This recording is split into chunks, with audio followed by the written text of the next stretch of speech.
Hello, my future doctors. This side your Biowali ma'am, Amisha Saraswat, and I welcome you all on our YouTube channel MathJX. तो बच्चों आज की class में हम neural control and coordination की सारी NCERTs को कवर अप करने वाले हैं। अगर आप ये चैप्टर पहली बार पढ़ रहे हो तो please go and watch the one short video जो आपको प्लेलिस्ट में मिल जाएगा इस चैनल के। तो चलो स्टार्ट करते हैं इस चैप्टर की एनसीईआरटी रीडिंग और देखते हैं एनसीईआरटी हमसे क्या कहना चाहती है। तो जब आप सबसे पहले इस चैप्टर को खोलोगे तो यहाँ पे एक इंट्रोडक्टरी पैराग्राफ में एक टर्म गिवन है कोऑर्डिनेशन।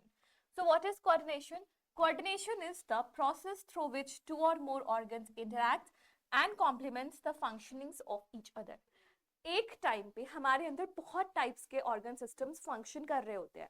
अभी आपका डाइजेस्टिव सिस्टम भी काम कर रहा है, आपका सर्कुलेटरी सिस्टम काम कर रहा है, आपका रेस्पिरेटरी सिस्टम काम कर रहा है, और इन सारे ऑर्गन्स की फंक्शनिंग के लिए हमें कुछ ना कुछ रेगुलेशन चाहिए ताकि सब एक दूसरे से सिंक्रोनाइज्ड मैनर में काम करें।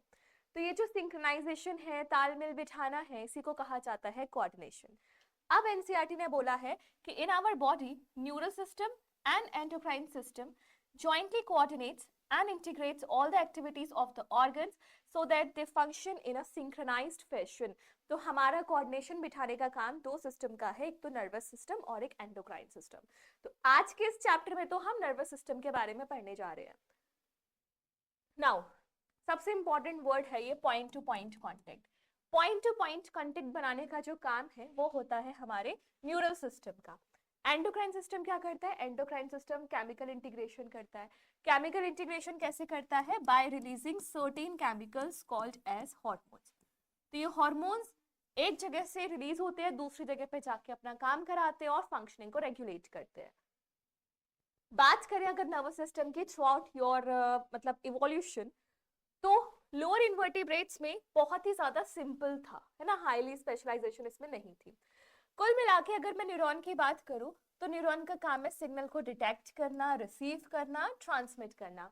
मैं यहाँ कोई भी थर्ड पर्सन तुम्हें स्लैप मारे तो वो स्लैप एक तरीके से खुशी से भी हो सकता है, गुस्से से भी हो सकता है, अप्रिसिएशन भी हो सकता है, कुछ भी हो सकता है। तो तुम्हारी बॉडी को पता कैसे चलेगा? तो उसको डिटेक्ट करना कि किस टाइप का स्टिमुलस आया है, या फिर उसके बाद उसको रिसीव करना और उसको फिर ट्रांसमिट करा के या तो सीएनएस को भेजना या फिर इफेक्टर ऑर्गन्स तक भेजना। ये तीनों काम किसके हैं? न्यूरॉन्स के। अगर मैं बात करूं पॉरीफेरा की, तो पॉरीफेरा में नर्वस सिस्टम के नाम पे कुछ भी नहीं था। लेकिन अगर मैं बात करूं हाइड्रा की, तो it is composed of a network of neurons. सबसे पहले जो न्यूरॉन्स थे वो बेसिकली सीलन ट्रेट्स में ही आए थे, और फिर धीरे धीरे ये और एडवांस हो गया, गैंग्लियॉन्स बने, कॉम्प्लेक्स ऑर्गेनाइजेशंस बनी, इस तरीके से इसका इवोल्यूशन हुआ। अगर ह्यूमन नर्वस सिस्टम को डिवाइड करें तो दो पार्ट्स है, सीएनएस और पीएनएस। सीएनएस में ब्रेन और स्पाइनल कॉर्ड आता है, और पीएनएस में सारी न्यूरॉन्स आती है, सारी नर्व्स आती है। जैसे कि आपकी सीएनएस से एसोसिएटेड, ब्रेन से एसोसिएटेड है तो क्रेनियल नर्व्स, और स्पाइनल कॉर्ड से एसोसिएटेड है तो स्पाइनल नर्व्स। इंसानों में क्रेनियल नर्व्स के 12 पेयर होते हैं और स्पाइनल नर्व के 31 पेयर होते हैं। ठीक है, बाकी ये जो फाइबर्स है दो टाइप्स के होते हैं, एफरेंट और इफरेंट। एफरेंट जो सिग्नल को देंगे सीएनएस को, इफरेंट जो सिग्नल को रिसीव करेंगे वापस। ठीक है, चलो आगे बढ़ते हैं।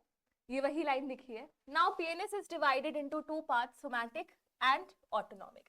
सोमैटिक जो वॉलेंट्री होगा, है ना, स्केलेटल मसल्स से रिलेटेड होगा, और जो वो वाला है ऑटोनॉमिक है वो इनवॉलेंट्री होगा, बॉडी के सारे ऑर्गन्स के साथ उसकी फंक्शनिंग रेगुलेटेड रहेगी।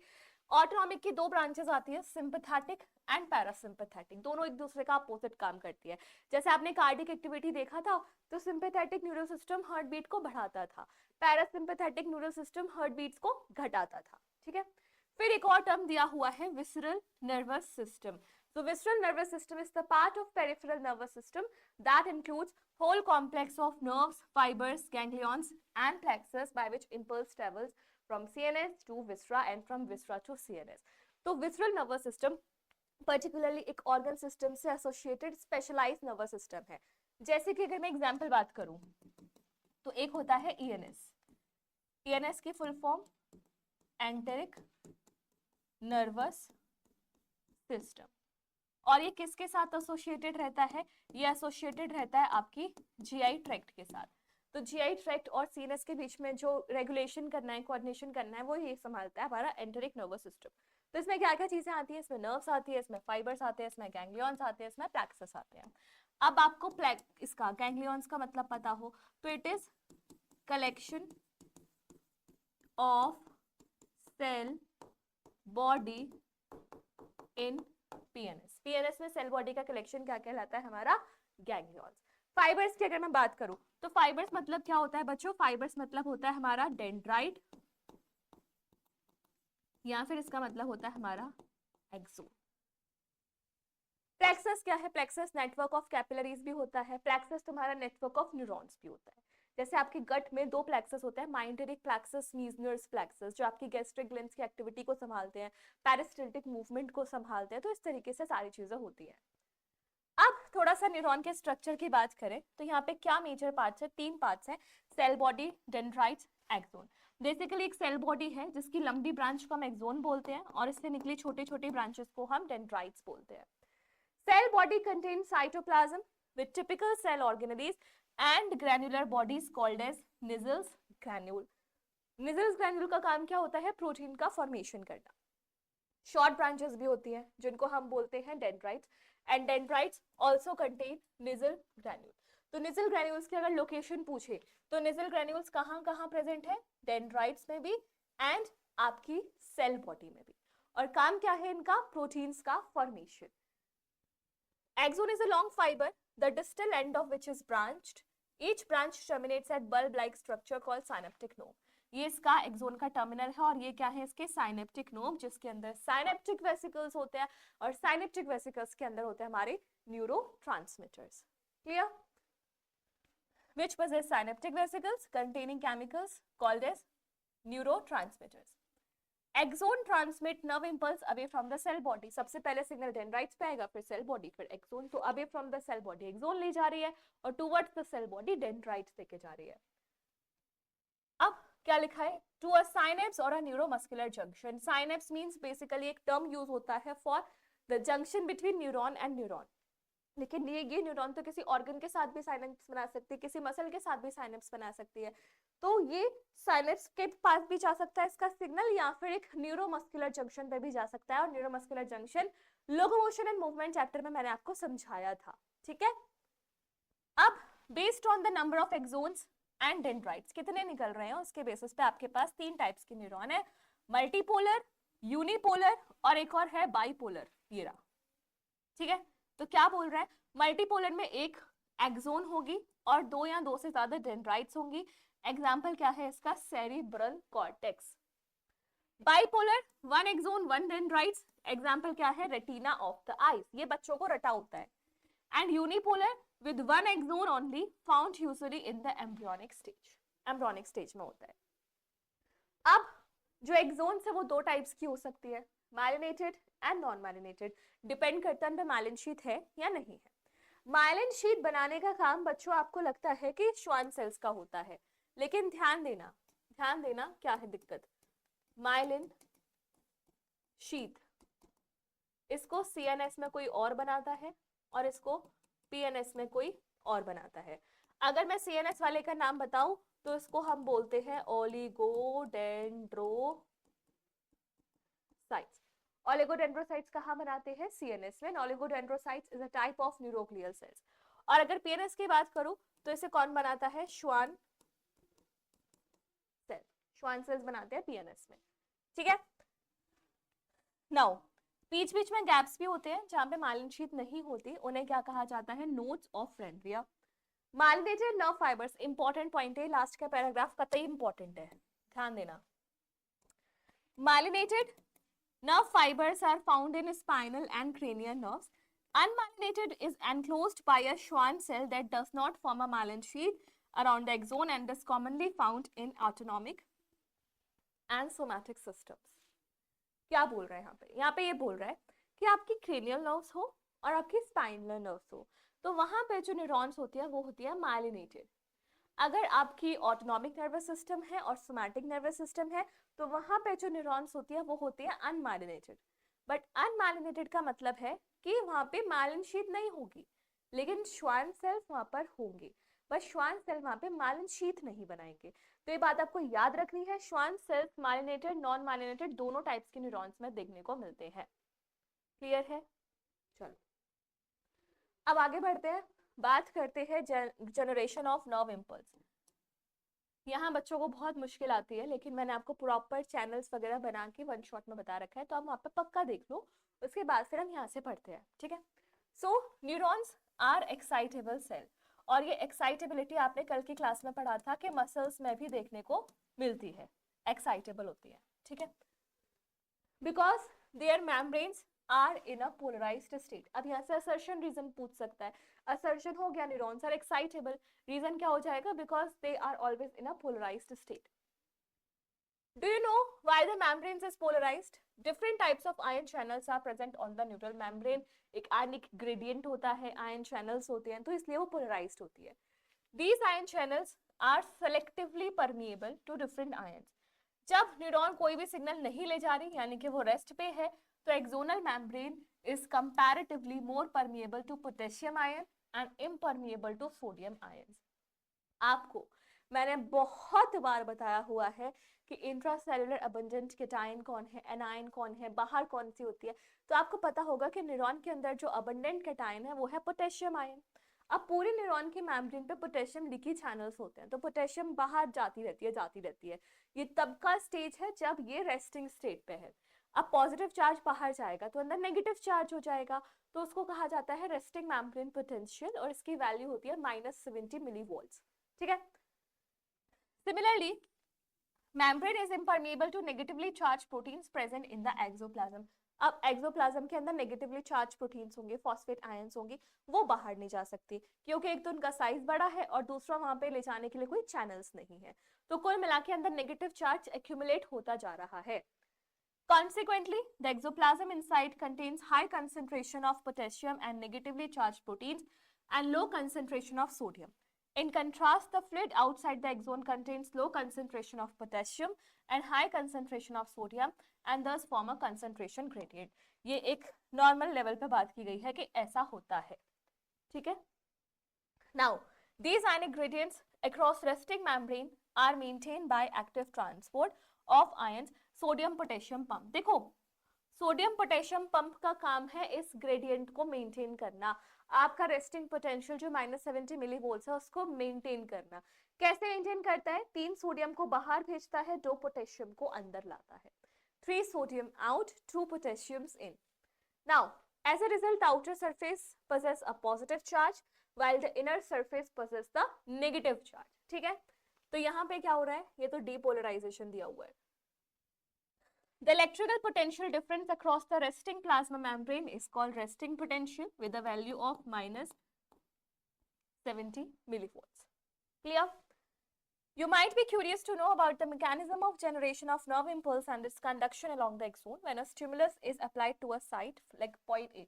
मान लो point A पे कोई stimulus गिरा है, तो जिस साइट पे stimulus गिरेगा वहां पे क्या होगा? वहां पे the membrane becomes freely permeable to sodium. क्यों हो जाएगी? क्योंकि यहाँ पे हो जाएगी opening of voltage gated sodium channel. Voltage gated sodium channels खुल जाएंगे तो जो सोडियम है वो अब अंदर आने लगेगा. अंदर आएगा तो अंदर की मेम्ब्रेन कैसी हो जाएगी? पॉजिटिवली चार्ज, और इस स्टेज को कहा जाता है depolarisation. So now there will be a rapid influx of sodium followed by reversal of polarity at that side. अब outer surface negatively charged हो जाएगा, अंदर वाला surface positively charged हो जाएगा. The polarity of membrane at site A is thus reversed and hence depolarized. पहले वो polarized थी, अब वो हो गई depolarized. The electrical potential difference across plasma membrane at site A is called action potential. यानी कि जैसे ही membrane action में आ गई तो उस टाइम पे जो उसका potential है उसे कहा जाता है action potential, which in fact is termed as nerve impulse कह लो, electrical impulse कह लो, action potential कह लो, एक ही बात है. यानी कि अब membrane काम करना शुरू कर दी. Now your stimulus is going across the membrane. It is passing across the membrane. It is going to CNS or it is going to effector organ. At sites immediately ahead the axon, यानी कि B, membrane has positively charged on outer surface, negative charge on inner surface. देखो यहाँ तो positive हो गया, लेकिन इसके आगे तो अभी नेगेटिव है ना, क्योंकि वो तो रेस्ट पे है और बाहर वाला पॉजिटिव पे है। तो धीरे धीरे क्या होगा, सोडियम अंदर आने लगेगा, अंदर आने लगेगा, और ये पॉजिटिव पॉजिटिव पॉजिटिव में मूव करती जाएगी। मान लो ये पॉइंट ए ले लो और ये पॉइंट मान लो बी ले लो। तो आपको एक करंट की डायरेक्शन पूछे, तो आपको पता है करंट की डायरेक्शन पॉजिटिव चार्ज के मूवमेंट के क्रॉस होती है और नेगेटिव चार्ज के मूवमेंट के अपोजिट डायरेक्शन में होती है। तो एक जोन के अंदर करंट की डायरेक्शन हो जाएगी ए टू बी, एक जोन के बाहर करंट की डायरेक्शन हो जाएगी B to A. This is what NCERT is trying to say. एक आयनिक ग्रेडियंट्स की वजह से, आयनिक मूवमेंट्स की वजह से एक लोकल करंट जनरेट होती है, लोकल सर्किट जनरेट होता है, जहां एक जोन के अंदर करंट की डायरेक्शन होगी ए से बी तक और एक जोन के बाहर करंट की डायरेक्शन होगी बी से ए तक। ठीक है, तो अब एक बार इस लाइन से पढ़ते हैं। As a result current flows on inner side from A to B, on outer surface current flows from B to A. This is what I said to you to complete the circuit of the current flow. Hence, the polarity at the site is reversed and action potential is generated at B. Thus, the impulse generated at site A arrives at site B. ठीक है, ऐसे वो A side का signal B side पे पहुंच जाएगा. The sequence is repeated along the length of axon and consequently the impulse is conducted. The rise in stimulus induced permeability to sodium is extremely short lived. अब ऐसा थोड़ा है कि किसी ने तुम्हें थप्पड़ मारा तो वो सेम इंटेंसिटी से तुम्हें 24 घंटे फील होगा, नहीं, कुछ टाइम बाद वो सब कुछ डिसोल्यूट हो जाता है, कुछ टाइम बाद स्टिमुलस फील होना बंद हो जाता है। Why this so? क्योंकि जो आपके सोडियम चैनल्स ओपन हुए थे वो बहुत शॉर्ट टाइम के लिए हुए थे, वो फिर वापस से बंद हो जाएंगे ताकि जब कोई दूसरा सिग्नल आए तो उसको रिसीव तो कर सको, है ना। So this is short-lived. It is quickly followed by rise in permeability of potassium. Within a fraction of second, potassium diffuses outside and restores the resting potential at the site of excitation. अब sodium channel बंद हो जाएंगे, potassium channels open हो जाएंगे, potassium बाहर जाएगा। तो पहले मेम्ब्रेन थी पोलराइज्ड, फिर आपने उसको कर दिया डीपोलराइज्ड और अब मेम्ब्रेन हो जाएगी यहाँ पर रीपोलराइज्ड। अब रीपोलराइज्ड का पोटेंशियल कितना होगा? -70 millivolts because you have restored the potential of a resting membrane. अगर ये भी खुले रह गए तो ये रीपोलराइज से चली जाएगी हाइपर पोलराइज्ड स्टेट में, जहां पर आपका पोटेंशियल -90 -120 इतना जा सकता है। So this is how the signal is transducted across a single axon. अगर मैं बात करूं साइनेप्स के अक्रॉस, मतलब एक न्यूरॉन से दूसरे न्यूरॉन में जाना होता है तो कैसे जाएगा, तो यहाँ पे आप ध्यान दो। Nerve impulse is transmitted from one neuron to another through junctions called as the synapse. Synapse is formed by membranes of presynaptic neuron and postsynaptic neuron. आपका जो जंक्शन है उसमें एक प्री-साइनेप्टिक न्यूरॉन होगी यानी कि साइनेप्स से पहले वाली, एक पोस्ट-साइनेप्टिक न्यूरॉन होगी साइनेप्स के बाद वाली। तो इनका जो जंक्शन है, मीटिंग पॉइंट है, उसे कहा गया है साइनेप्स। अब इस साइनेप्स में गैप हो भी सकता है, नहीं भी हो सकता है, तो जो गैप है उसको कहा जाता है synaptic cleft and synaptic cleft is present only in the chemical synapse, electrical synapse में नहीं होता। इलेक्ट्रिकल साइनेप्स में तो ऐसा लगता है कि सिग्नल एक ही न्यूरॉन में जा रहा है, कोई दूसरी न्यूरॉन है ही नहीं। So there are two types of synapses, electrical and chemical. At electrical, the membranes are in very close proximity. Electrical current can flow directly from one neuron to another across these synapses. ठीक है, तो अब इतनी जल्दी जब भाग रहे हो, आपको बीच में गैप ही नहीं मिल रहा, तो आपकी स्पीड बहुत तेज होगी, स्पीड बहुत तेज होगी, लेकिन ये हमारी बॉडी में बहुत रेयर मिलेंगे। आप सारी एनर्जी इन्हीं में लगा दोगे तो फिर बॉडी की एनर्जी जाएगी कहाँ, बाकी काम कैसे होंगे। इसीलिए हमारी बॉडी में जो सबसे ज्यादा अबंडेंट साइनेप्स है that is the chemical one, और जो सबसे रेयर साइनेप्स है that is the electrical one. ठीक है, सो transmission of an impulse across electrical synapse is very similar to impulse conduction along a single axon. Impulse transmission across electrical is always faster than chemical. However, electrical synapses are rare in our system. बात समझ में आई क्या बोला? अगर ऐसा feel आ रहा है कि सिग्नल एक ही न्यूरॉन में जा रहा है लेकिन वो जा दो में रहा है तो it is your electrical synapse. यानी कि उसकी स्पीड आप सोचो कितनी फास्ट होगी, लेकिन फास्ट होने के बावजूद भी उसका जो रेशियो है, प्रपोर्शन है हमारी बॉडी में, वो बहुत कम है। At a chemical synapse, membranes of pre and post neurons are separated by a fluid-filled space called synaptic cleft. Do you know how the pre transmit, कैसे transmit करती है? आपको पता है pre वाले के पास synaptic वेसिकल्स होते हैं जो न्यूरोट्रांसमीटर्स रिलीज करते हैं, फिर वो पोस्ट वाले के रिसेप्टर से बाइंड करते हैं। तो यही लाइंस बोल रही है NCERT, chemicals called neurotransmitters are involved in transmission at the synapse. Axon transmit मतलब वही है, न्यूरोट्रांसमीटर्स होते हैं और फिर वो पोस्ट सिनेप्टिक न्यूरॉन की मेम्ब्रेन पे बाइंड करते हैं। ये डायग्राम आपके लिए बहुत इंपॉर्टेंट है फंक्शनिंग को समझने के लिए भी, और नीट में यहाँ से लेबलिंग भी पूछी जाती है। मल्टीपल टाइम्स आपने क्वेश्चन देखा होगा। तो सबसे पहले आपकी एक एक्सोन टर्मिनल है, साइनेप्टिक नोब है, साइनेप्टिक नोब में साइनेप्टिक वेसिकल्स, और ये आपकी जो मेम्ब्रेन होगी वो हो जाएगी प्री साइनेप्टिक, ये साइनेप्टिक क्लेफ्ट होगा, और ये मेम्ब्रेन हो जाएगी पोस्ट साइनेप्टिक मेम्ब्रेन। यहाँ पर ये क्या है आपके रिसेप्टर्स, और इन रिसेप्टर से कौन बाइंड करने जा रहे हैं? न्यूरोट्रांसमीटर्स। ठीक है, तो यहाँ पे यही लाइन लिखी हुई है, pre synaptic, synaptic cleft, post synaptic, ये तीनों पार्ट्स है आपके एक साइनेप्स के। वो भी कौन से वाले? केमिकल वाले। अगर इलेक्ट्रिकल वाला होता तो वहां पे साइनेप्टिक क्लेफ्ट नहीं होता। समझ में आया? नाउ अब ऐसा नहीं है कि न्यूरोट्रांसमीटर रिलीज हुआ है तो वो हमेशा काम करवाएगा, हो सकता है वो काम को रुकवा दे। तो न्यूरोट्रांसमीटर्स के दो टाइप्स होते हैं, एक्साइटेटरी और इनहिबिटरी। आपका सिग्नल या तो आगे जा सकता है या फिर उसको रोका जा सकता है। तो एक्साइटेटरी का एग्जांपल अगर मैं बात करूं तो it is your ACH। Inhibitory का अगर मैं एग्जांपल दूं तो इट इज योर, आपने नाम सुना होगा गाबा। गाबा की full form gamma amino butyric acid. Acetyl choline एक जगह पर इनहिबिटरी होता है, वो आप लोग मुझे कमेंट सेक्शन में बताओगे, मैंने बहुत बार बताया है। वेयर is ACH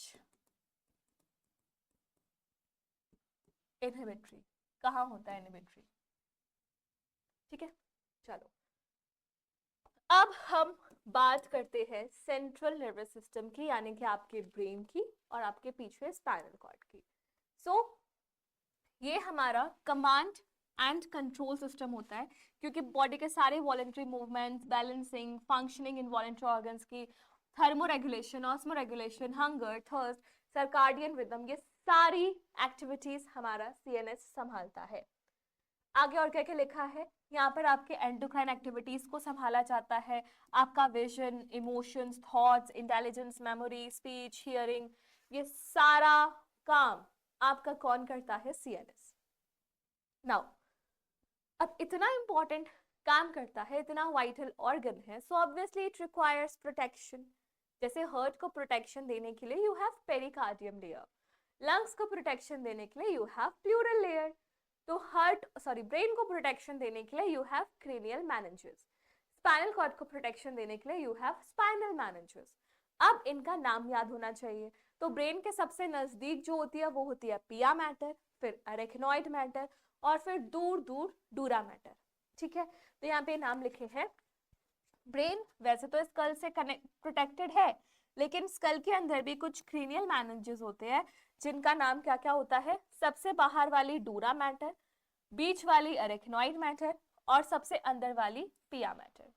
ब्रेन को 3 हिस्सों में बांटा गया है, fore brain, mid brain and hind brain. ठीक है, आपको पता होगा कि आपका बस ब्रेन वाला पोर्शन आना है, उसके बाद वाला पोर्शन अब एनसीईआरटी से डिलीट हो चुका है। So this is the diagram of human brain. ध्यान से समझो, ये जो सबसे बड़ा पोर्शन आपको दिखाई दे रहा है ब्रेन में, ये है हमारे ब्रेन का लार्जेस्ट पार्ट, और इसका नाम क्या है? सेरिब्रम। फिर नीचे आपको दिख रहा है थैलेमस और हाइपोथैलेमस, तो ये दोनों डाइनसेफेलॉन कहलाते हैं और इनको मिला के कहा जाता है हमारा फोर ब्रेन। बीच में आपका कॉर्पस कैलोसम है, जिसका काम होता है सेरेब्रल हेमिस्फीयर को ज्वाइन करना। ठीक, फिर आपका हाइंड ब्रेन में पोन्स है, सेरिबेलम है, मेडुला है, मेडुला के नीचे कनेक्ट हो जाती है आपकी स्पाइनल कॉर्ड, एंड ये तीनों पार्ट्स हैं आपके हाइंड ब्रेन के। और फोर ब्रेन और मिड ब्रेन के बीच में प्रेजेंट होता है, सॉरी, फोर ब्रेन और हाइंड ब्रेन के बीच में प्रेजेंट होता है mid brain. And lastly we have the cerebral aqueduct, जिसका काम होता है वेंट्रिकल्स को ज्वाइन करना। Now ventricles is the empty space inside the brain जहां पर एक फ्लूइड मूव करता है which is CSF। What is CSF? CSF is cerebrospinal fluid, cerebrospinal fluid।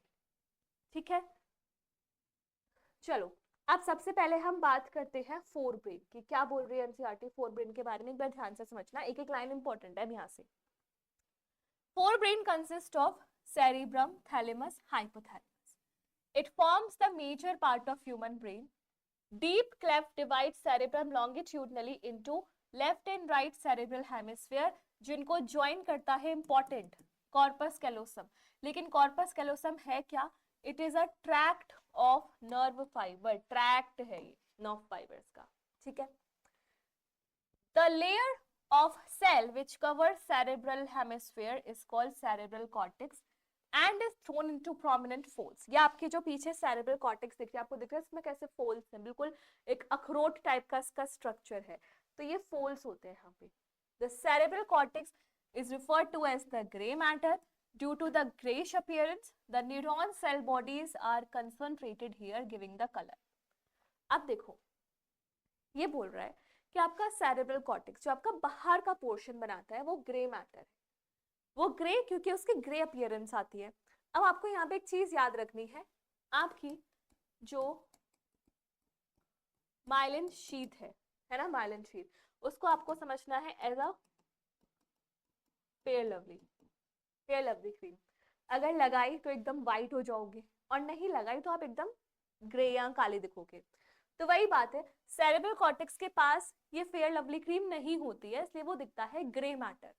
और जो नीचे आएगा सेरेब्रल मेडुला वो फेयर लवली लगा के रखता है, इसलिए वो दिखता है व्हाइट मैटर। तो cerebral cortex is grey due to its grey appearance. The neuron cell bodies are concentrated here giving the colour. अब सेल बॉडीज में थोड़ी ना माइलिन शीथ होती है, तो इसलिए यहाँ पे ग्रे कलर आता है क्योंकि सेल बॉडीज होती है। Cerebral cortex contains motor area, sensory areas and large regions जो ना तो सेंसरी है ना ही मोटर है, जिनको हम बोलते हैं एसोसिएशन एरियाज। एसोसिएशन एरियाज के 3 फंक्शन है जहां से क्वेश्चन पूछा जाता है, इसको आपको याद करना है। क्या क्या है वो 3 फंक्शंस? सबसे पहले इंटरसेंसरी एसोसिएशन बनाना, मेमोरी बनाना, कम्युनिकेशन कराना। इंटरसेंसरी एसोसिएशन का मतलब समझो। मान लो आप खाना खा रहे हो, आप होटल में रेस्टोरेंट में बैठे हो, खाना खा रहे हो, पीछे लड़ाई हो गई। अब ऐसा तो नहीं है ना कि आप खाना खा रहे हो तो आपके सारे सेंसेस बस खाने में, स्मेलिंग में इन्वॉल्व है। कहीं ना कहीं आपके कान भी एक्टिव है, कहीं ना कहीं आपका दिमाग उस लड़ाई की तरफ भी घूमेगा। क्यों? क्योंकि आप एक टाइम पे मल्टीपल सेंसेस को एसोसिएट कर सकते हो। तो this is what intersensory association is all about. आप एक टाइम पे मल्टीपल सेंसरी सिग्नल्स को रिसीव करके उनको एसोसिएट कर सकते हो, ये होता है इसका काम। तो 3 फंक्शंस है एसोसिएशन एरियाज के, इंटरसेंसरी एसोसिएशन बनाना, मेमोरी बनाना, कम्युनिकेशन कराना। Now fibres of tracts are covered with myelin sheath which constitutes the inner part of cerebral hemisphere. They give an opaque white appearance to the layer and hence called the white matter। जो अंदर वाला part होता है जिसको आप कहते हो cerebral medulla। ठीक है, cerebrum wraps around thalamus which is a major coordinating center for sensory and motor signaling। इसलिए इसको हम relay center भी बोलते हैं। Thalamus is also called as relay center। अपनी बॉडी में जो भी ब्रेन में जो भी सेंसरी सिग्नल आ रहा है और जो भी मोटर सिग्नल जा रहा है, दोनों सिग्नलिंग के बीच में कोऑर्डिनेशन बिठाने का काम थैलेमस का होता है, इसीलिए इसको रिले सेंटर भी कहा जाता है। थैलेमस के नीचे एक इंपॉर्टेंट सेंटर है which is called as hypothalamus. Hypo मतलब नीचे, थैलेमस मतलब थैलेमस के, तो थैलेमस के नीचे जो पार्ट है that is the hypothalamus. Hypothalamus contain number of centers which controls body temperature यानी कि thermoregulation, urge for eating यानी कि hunger center, urge for drinking यानी कि thirst center। तो इसके पास 3 चीजों के लिए सेंटर्स होते हैं, आपका थर्मोरेगुलेशन, आपका हंगर और आपकी थर्स्ट, ठीक है। It also contains several group of neurosecretory cells which secretes hormones. आपको याद होगा कि आपका हाइपोथैलेमस नर्वस और एंडोक्राइन दोनों सिस्टम के बीच में कोऑर्डिनेटिंग लिंक है, क्योंकि इसके कुछ पार्ट आपका न्यूरल वाला काम संभालते हैं और इसके कुछ न्यूरोसेक्रेटरी सेल्स होते हैं जो हाइपोथैलेमिक हार्मोन्स रिलीज करते हैं, जिनकी दो कैटेगरीज है, रिलीजिंग हार्मोन और इनहिबिटरी हार्मोन्स, ठीक है। Hypothalamic hormones, the inner part of cerebral hemisphere and a group of associated deep structures like amygdala, hippocampus, ये सारे आपके लिम्बिक सिस्टम के पार्ट्स हैं। लिम्बिक सिस्टम में एमिगडाला, हिप्पोकैम्पस, आपका हाइपोथैलेमस और कुछ पार्ट्स ऑफ थैलेमस आते हैं। लिम्बिक सिस्टम या लिम्बिक लोब, जिसको आप इमोशनल ब्रेन भी बोलते हो, क्या क्या काम है इसका? इसका काम है सेक्सुअल बिहेवियर को संभालना, इमोशंस रिएक्शन संभालना, जैसे आप एक्साइटेड होते हो, प्लेजर होता है, रेज होता है, फियर होता है, मोटिवेशन होता है, ये सारे emotional related aspects are controlled by the limbic system which is a part of the fore brain. Clear है? अब अगर मैं बात करूं मिड ब्रेन की, तो मिड ब्रेन कहाँ लोकेटेड है? फोर ब्रेन और हाइंड ब्रेन के बीच में। लेकिन एग्जैक्टली फोर ब्रेन के किस पार्ट से शुरू होता है? तो it is present between thalamus और hypothalamus of forebrain and pons of hindbrain. A canal called cerebral aqueduct passes through the midbrain, और जिसका काम क्या होता है वो मैंने आपको बता दिया, ब्रेन के फोर ब्रेन और हाइंड ब्रेन वाले वेंट्रिकल्स को कनेक्ट करना। What is ventricle? Ventricle is the empty space जहां पर एक fluid मूव करता है which is cerebrospinal fluid.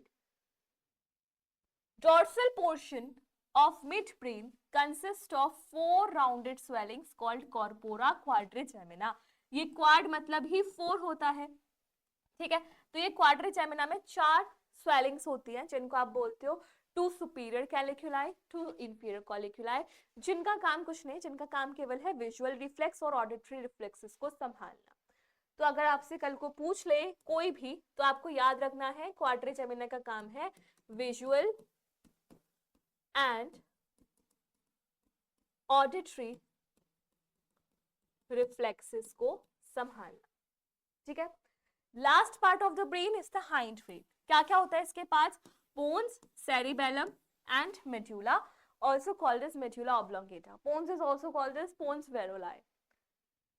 Now, pons consist of fiber tracts. Tracts क्या होते हैं आपको ये भी समझना पड़ेगा।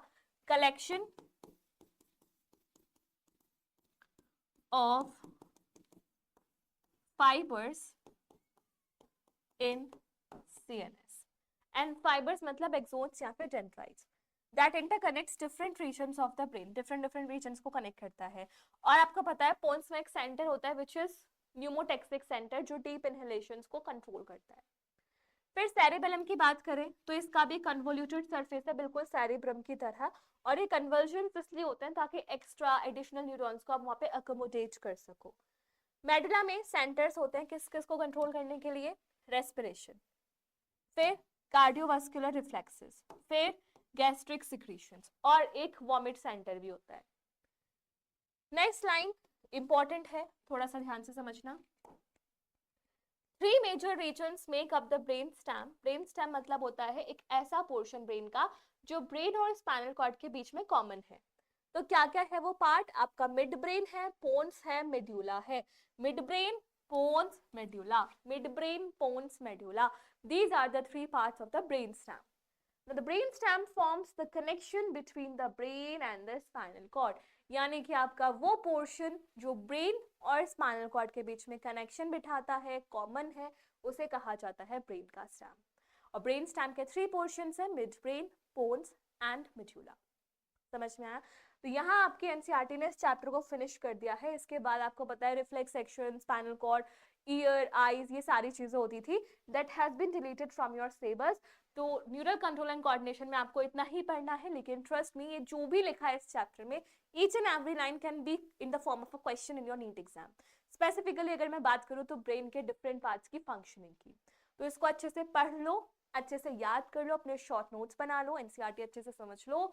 This was all for today's session. We'll meet you soon with the next videos. Till then, bye bye, good luck and take care.